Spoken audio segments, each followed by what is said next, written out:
మరిన్ని interesting movie updates ని brief గా చూద్దాం. నాగచైతన్య సాయి పల్లవి జోడీగా తెరకెక్కుతున్న మూవీ తండేల్. చందు మొండేటి తీస్తున్న ఈ సినిమా రిలీజ్ కి రెడీ అవుతోంది. గ్లిమ్స్ యూట్యూబ్ లో దూసుకెళ్తోంది. యంగ్ టైగర్ ఎన్టీఆర్ తో కొరటాల శివ తీస్తున్న మూవీ దేవర. ఈ సినిమా తాలూకు ఆడియో రైట్స్ ని భారీ మొత్తానికి దక్కించుకుంది టీ సిరీస్ సంస్థ.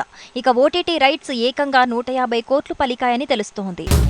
దేవర మూవీ గ్లిమ్స్ రాబోతోంది. నిమిషం మీద 6 సెకండ్లతో గ్లిమ్స్ రెడీ అయ్యింది. మండే ఈ గ్లిమ్స్ ని రిలీజ్ చేయబోతున్నట్టు తెలుస్తోంది.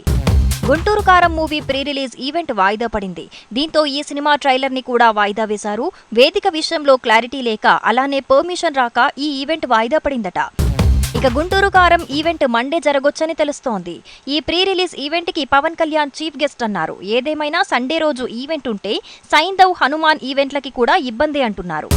హనుమాన్ మూవీలో మెగాస్టార్ చిరంజీవి గెస్ట్ రోల్ వేశాడా అన్న ప్రశ్న వైరల్ అయింది. ఇక హనుమాన్ ప్రీ రిలీజ్ ఈవెంట్ కి చిరు రావటమే కాదు, ఇందులో అంజీగా కనిపిస్తాడని తెలుస్తోంది. హనుమాన్ పాత్రలో చిరు తాలూకు లుక్ ని ఆర్టిఫిషియల్ ఇంటెలిజెన్స్ తో యాడ్ చేశారంటూ ప్రచారం జరుగుతోంది.